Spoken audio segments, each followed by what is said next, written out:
reality check. I'm Huang Jiyuan. We're talking about the U.S. Commerce Secretary Gina Raimondo today, and let's do it differently. As a courtesy to her title, let's look at 3 sets of numbers. We start with 4 and 3.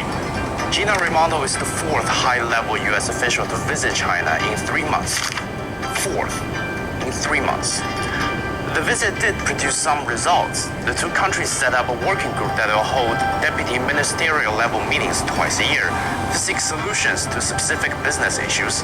They've also initiated an export control information exchange mechanism to explain each country's export control system and improve communication. Raimondo said in an interview that these aren't the nebulous commitments to continue to talk. She emphasized that this is an official channel. Speaking of official channel, let's talk about the second set of numbers, 1 and 7. Raimondo is the first Commerce Secretary to visit China in 7 years.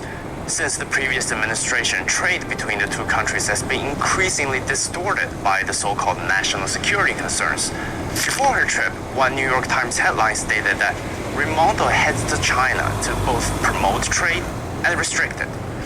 Building on the previous administration's policies, the Biden administration has specifically zeroed in on restricting technology transfers, exports, and investments to China, not just from the U.S., but from American allies. According to reports, the United States has put more than 1,300 Chinese companies under various sanctions. U.S. tech companies like Intel and NVIDIA have suffered from U.S. restrictions. NVIDIA's CFO warned that further restrictions could result in the permanent loss of an opportunity for the U.S. industry to compete and lead in one of the world's largest markets. One of the things that we have to realize is that China is a leader in a lot of the high-tech leading-edge technologies like facial recognition and artificial intelligence and quantum computing already. And so I think one of the things that the United States is trying to do is really play a game of catch-up and trying to redirect a lot of our investment into our own work in the same area. What's really worrisome to me is that they're emblematic of the state of affairs and the state of relationship, and they're basically saying, America is not trusting. We're very nervous and concerned about depending on China as a partner. And to me, this is the most worrisome part of it, because that needs to be fixed. As Raimondo said herself, China and the United States have a more than $700 billion trade relationship, and that she wants to preserve it. So let's talk about the final number, the $700 billion. It represents a tight economic relationship. Besides Mexico and Canada, the 2 U.S. neighbors, China is its largest trading partner. And if we take organizations like ASEAN and EU out of the equation, China trades the most with the United States. That $700 billion binds the economic interests of the world's largest economies, or more than 40% of the global GDP, together. More importantly, these 2 countries have the capabilities to fundamentally affect international governance. The climate crisis, AI governance, and global health management are few of the many examples where China and the United States can shape the outcome. The problem is trust. It's not quantifiable. The 4th official in 3 months helps to build it. The first visit in 7 years helps to build it. The $700 billion trade helps to build it. The thing to be mindful of, in my view, with these sorts of visits, is the promise that the talk will somehow be followed by the walk. And I think it is increasingly clear to people around the world, not just in China, but any observer from the global south and elsewhere, that the US in particular has developed a habit of speaking and saying one thing whilst doing another. Actions that betray the words have eroded it too far over the past several years, and as long as we cannot rebuild that, no numbers count. All right, let's face each, bro. First and foremost, I like to give all praises to YAHAWAH, SHAM, YAHAWASHI, SHAM, Double honors to the elder apostle GMS, who do well. Salute you brothers pushing this word. and to the sincerity strength by YAHAWASHI. And shalom to you brothers and sisters, growing the trust spirit by YAHAWASHI. Shalom to you too, right? We are here to prophesy the downfall of this wicked, destructive kingdom known as Babylon the Great, Sodom and Gomorrah, Egypt, Rome, all those ancient empires balled up into one, controlled by Esau, Edom, the so-called white man, the devil that the Bible speaks of, right? And we are here to gather the elect of the nation of Israel through the strength of YAHAWASHI by the word and power of YAHAWASHI. The elect of the nation of Israel consists of the Negro, Latinos, and Native Americans. Those are the only Israelites that's going to repent and come back to the Heavenly Father, His Son, and serve Him in sincerity. You know, out of the nation of Israel, which consists of the Negro, Latinos, and Native Americans. Only the elect are the ones that repent, right? And as you can see in that video, you know, that I played, you had the Secretary of Commerce, Gina Raimondo, go over to China and talk about trade, okay? But what I want to do is, what is the job of Secretary of Commerce?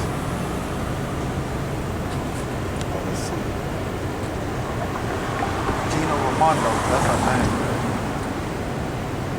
What is the job of a Secretary of Commerce? According to Mr. Nussbaum, the role of the Secretary includes promotion of national and foreign commerce, the promotion of national economic growth, job creation, improved living conditions, technological competitiveness, and sustainable development. So you see, so the job of the Secretary of Commerce, what you heard, includes promotion of national and foreign commerce business. So it's a promotion of business. And what she did was, when she went over there, she promoted trade and business between Moab, which is China.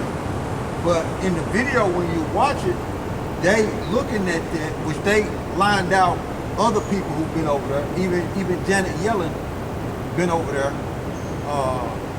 They lined out people who came over there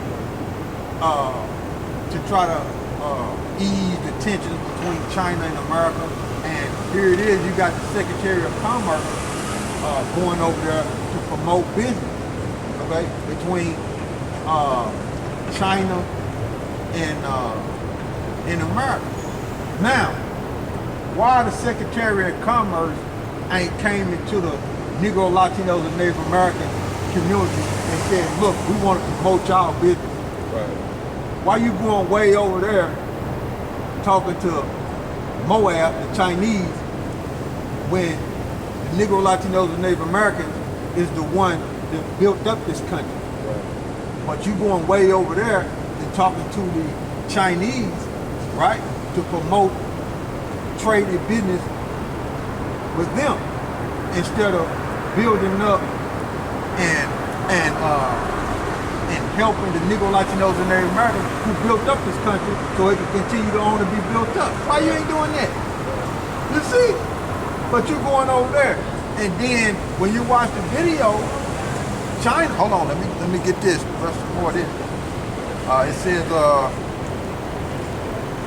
It said to promote the promotion of national economic growth, job creation. You see? That's the job of the Secretary of Commerce. Now, before she got in there, the Secretary of Commerce was Wilbur Ross. Okay, Wilbur Ross, who was in the Trump campaign, and he was linked to the Rothschild. When you research Wilbur Ross, he was linked to the Rothschild, and he was in Donald Trump's cabinet. Okay. Now, but going back to Gina, okay. Going back to her, she's all over there in China, right? In Moab land, trying to promote business and job growth. And why the Secretary of Commerce ain't dealing with you Negro, Latinos, and Native Americans, man? Why? Because they don't care, man. They don't care. They know the conditions of you Negro, Latinos, and Native Americans. Okay? They know. you in this country. They know you built it up. They don't care, man. They don't give they don't care about, they don't give a rat's ass about you people like you know the Native American, man. They like to see you down and they like to see you suffer. So you niggas like to know the Native American trusting in this government and gon' vote and gon' do all that, looking for a president to help you niggas like you know the Native American, but the Secretary of Commerce way over there in Asia, who promote businesses and trade and job creation with China. Right. You see? And back home, you niggas like you know the Native Americans are suffering, man, in the ghettos, man. Drinking yourself to death, smoking yourself to death, man. Shooting each other to death. You see? And then you will have talking heads for the nigga like you know the Native American, all on the web, all on the TV, and tell you the reason why they in the condition is because of poverty. You see? You see? And then when you watch the video concerning what I just put up, concerning Secretary of Commerce going over there, China is saying, look, we don't even trust you. We don't even trust you because you do one thing, you say one thing and do another. And that's what you've been doing to the Negro, Latino, the Native American for the years they've been over in slavery. Because we are prisoners of war, if you didn't know. If ain't nobody ever told you, we are prisoners of war. And you over there promoting, like I said, but what about the Negro, Latino, the Native Americans in this country? You see? What about them? They're always saying the violence, like I said, the talking heads among the Negro, Latino, the Native Americans call themselves legal. They always say, hey, it's the poverty is the reason why it's black on black crime or you know what I'm saying, the Northern Kingdom, the Puerto Ricans or the Mexicans or the Dominicans, the reason why they going against each other because of crime. Right. Why you ain't going amongst them and promoting jobs and business and to build them up? You all over there in Asia. And then China said they don't even trust you because you do one thing and say another. You see? And you nigga Latinos and Native Americans trusting this so-called white man. Okay? They giving Ukraine billions and billions of dollars over there. Okay? But over there in Hawaii, what is it? Maui, when you Google it, Joe Biden is talking about giving people $700 to rebuild. And then you got Pearl Harbor, probably 2 hours away from Maui in Hawaii, just left them to get cooked. You see? But this place is wicked, man. This place is wicked, man. It's full of oppression, man, and death, man. And them Chinese over there, which is Moab in the Bible, they don't trust you Edomites, man. They don't trust you. Okay? They said it in there. And they're ahead of y'all in technology, man. They're ahead of America in technology, man. They said they're ahead of America in facial recognition, man. Which that's where the world is going, biometric. Yeah. In the end game is the chip. So read what you got, bro. All right, this is Jeremiah chapter 15. Verse 5. It says, for who shall have pity upon thee, O Jerusalem? Yo, who shall have pity upon thee, O Jerusalem? You nigga Latinos in Native America. Go ahead. Or who shall bemoan thee? Question. Or who shall go aside to ask how thou doest? Yeah, who? Nobody, man. Nobody cares about the condition of the Negro Latinos in Native America. They say one thing, but they do another, man. Actions speak louder than words. They say one thing and they do another, man. You see? As a matter of fact, get that in a different translation. Yeah, I seen a video also where I guess this one person was asking, or basically saying all this money that they're sending to Ukraine, but here it is in the United States. You got areas that are that look like it's a third world country, and they don't invest or do anything here. And you got the Secretary of Commerce all over there in Moab land, trying to promote business and job creation. According to Bible study tools, live, have video. All right. You see? Go ahead, bro. Okay. This is Bible Hub, and this is Jeremiah chapter 15, verse 5. And this is the New International Version. It says, who will have pity on you, Jerusalem? Who will mourn for you? Who will stop to ask how you are? Who? Esau ain't doing that, man. He's saying one thing and doing another, man. Okay? Esau's saying that he gonna help you, but at the same time, he sent slave patrol in the neighborhood to blow you down, man. And dump guns in the neighborhood, so you niggas like to know the Native Americans fight each other and put drugs in the neighborhood so you can be high and be controlled and not know what's going on in the world and give you circus and bread. They'll give you basketball, they'll give you football, they'll give you rap videos. You know what I'm saying? They'll give you clubs to go to when you don't know what the hell's going on. You don't even know nothing about the Secretary of Commerce going on over there in Asia, man. You don't know nothing about that, man. That's because you're asleep. That's what it is. You're asleep. You can't see. You see? So go ahead, bro. All right, this is the New Living Translation. It says, who will feel sorry for you, Jerusalem? Who will weep for you? Who will even bother to ask how you are? Who? Nobody, because these nations are too busy keeping you in the mud, man.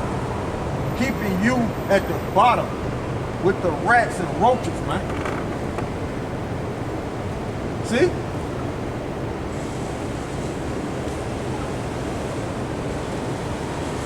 They want you in the sewers, man.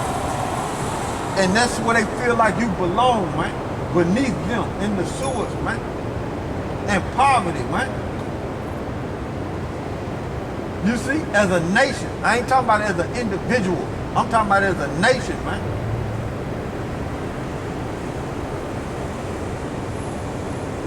You see? Go ahead, bro. You got to the Amplified yet? Yeah, this is the Amplified Bible, still in Jeremiah 15 and 5. It says, for who will have pity on you, O Jerusalem? Or who will mourn for you? Or who will turn aside to ask about your welfare? Yeah, who?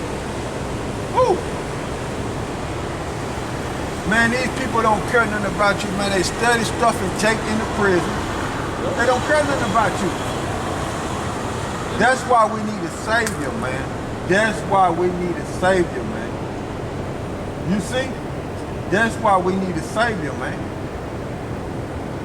That's why YAHAWASHI gonna have mercy on Jacob, man. Because we need a savior, man. You see? But that's it on that. All right.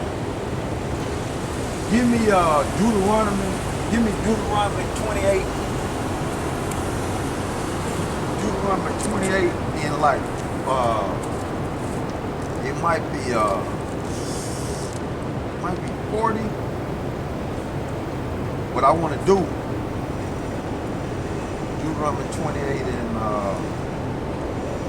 let me see something. I want to jump. I want to make sure this is where it's at because I want to jump. Right?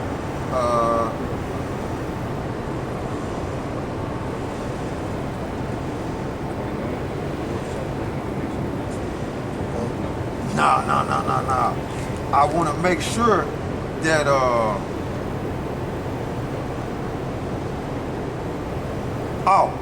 Deuteronomy 28 and 46, right? And then from there, what I want to do is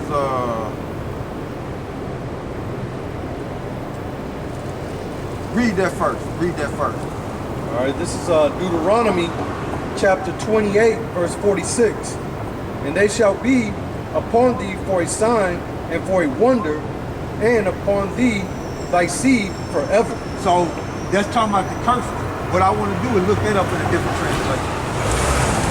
Okay? So what it is these curses in the Bible that's on us as a nation of people is set up by divine power to where nobody can lift these curses up off of them. It's set up by divine power, man, to where nobody can lift these curses up off of it, man. Okay?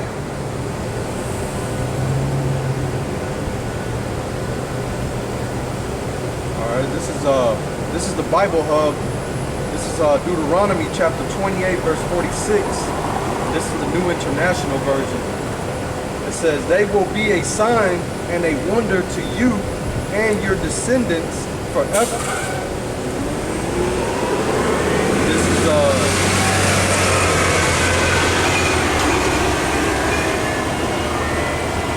I'll read it again. This is Deuteronomy. This is Bible Hub. This is Deuteronomy chapter 28, verse 46. And this is the New International Version. It says, "They will be a sign and a wonder to you and your descendants forever." The New Living Translation. "These horrors will serve as a sign and warning among you and your descendants forever." You see that? Keep going, bro. The English Standard Version. "They shall be a sign and a wonder against you and your offsprings forever." You see that, man? So that's set up by divine power, man, to let us know, look, we the Israelites. And we just read in Jeremiah, who will bemoan thee, man? Who will come by and ask how thou art doing? Nobody, man.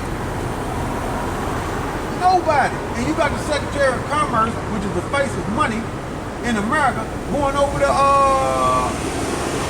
Asia in Moab land. Okay? So what I want to do, that's it on that. You went to the It says the same thing, the Amplified Bible. Okay. "They will be a sign and a wonder to you and your descendants forever." all right, what I want to do, what verse is that? This is Deuteronomy chapter 28, verse 46. What I want to do is go to 48.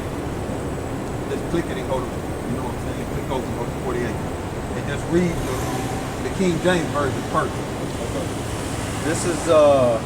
This is Deuteronomy chapter 28, verse 48. And this is the King James Bible. It says, "Therefore shalt thou serve thy enemies, which Yahawah Bahasham Yahushai shall send against thee, in hunger and in thirst and in nakedness and in want of all things." So the curse is upon us. It's a sign upon us. But Esau, Edom, what he does is afflict us more. We already got curses on us, but he afflict us more and say to hell with y'all. Right.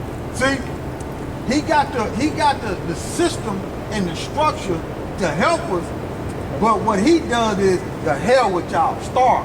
Yep. Even though your power have set y'all up under me, and y'all should come to me for want in all things, but the hell with that. Y'all gonna starve. Stay at the bottom in the sewer, y'all ain't nothing. But they know we the chosen people. They got 5,000 years worth of history.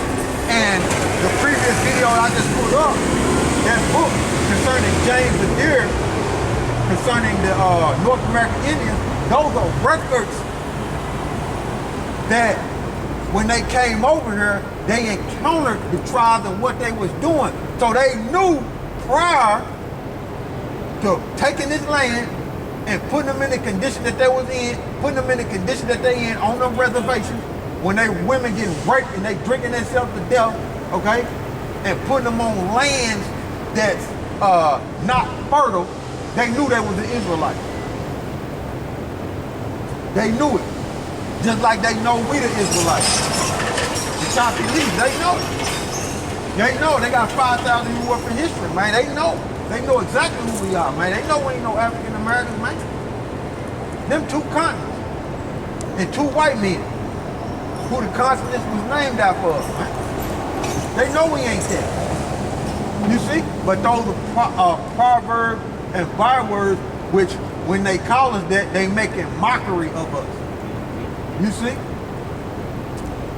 Just like when you read the book of Daniel concerning the Babylonians, when they were celebrating and the handwriting came on the wall, before it came on the wall, they were celebrating that they had us in a condition of slavery, man. They had us in that condition of bondage, man. They overthrew it. So that's the way the so-called white man does the same vibration that them Babylonians had on, the same one he got on him today when he make slavery movies, when he make mockery of us on the web, when he make mockery of us in the movies. He making mockery of us in this condition because he know we the chosen people. You see? Same way them Babylonians were doing before the handwriting came on the wall. You see? And the handwriting is all over the wall now, man. You got the Chinese that don't even trust you Edomites, man. Right. And here we is breaking down the scriptures and telling you, Negro, Latinos, and Native Americans, that the curses are on us, which are Israelites, and who gonna bemoan us? Nobody. And then we're reading about how we should go to them for one of all things. And they steady kicking us down in the sewer, in the mud, and keeping us down and passing laws to put us more in prison, dumping more drugs in the community where they at, where Jake is at, you know, redlining everything. Right. Go ahead, bro. Read what you got. It says, and he shall put a yoke of iron upon... No. I want to deal with the one of all. Yeah, it's still the same scripture. Oh, okay. Go ahead. Yeah, I was just finishing it off. Oh, okay. Well, I can read. I'll read it. Okay. This is Deuteronomy chapter 28, verse 48. It says, therefore shalt thou serve thy enemies, which YAHAWAH by SHAM YAHAWASHI shall send against thee, in hunger and in thirst and in nakedness and in want of all things. And he shall put a yoke of iron upon thy neck until he have destroyed thee. Slavery, prisoners of war, man. You see? Prisoners of war, man. Because we're a sovereign nation, man. We're prisoners of war, man. And we don't belong to the so-called white man, man. And we don't belong in this condition, man. But we here because we rebelled against the Heavenly Father and His Son. We went to war, man, against the Heavenly Father and His Son, and here we are today. That's how you know you can't trust this devil, man. And that's how you know when you search these scriptures out that this devil ain't gonna receive no mercy, man. No mercy, man. Of what he doing, man. He got a perpetual hatred against you Negro, Latinos, and Native Americans. But you looking to him for help in the Secretary of Commerce way over there in Moab land. Trying to create jobs. Trying to build businesses. Right. You see? Instead of helping the people that's over here. Right. And that's why you devils are hurting concerning commerce coming onto this land, because you got almost about the brother looked it up, which I thought it was 100 and something, but you got 200 ships in the Panama Canal down there stuck, man. In the Panama Canal because they not getting no rain to where the ships can come in, because that Panama Canal gotta be at a certain level, man. So they out in there, 200 ships stuck down there in the Panama Canal, man, to where you can't get the goodies.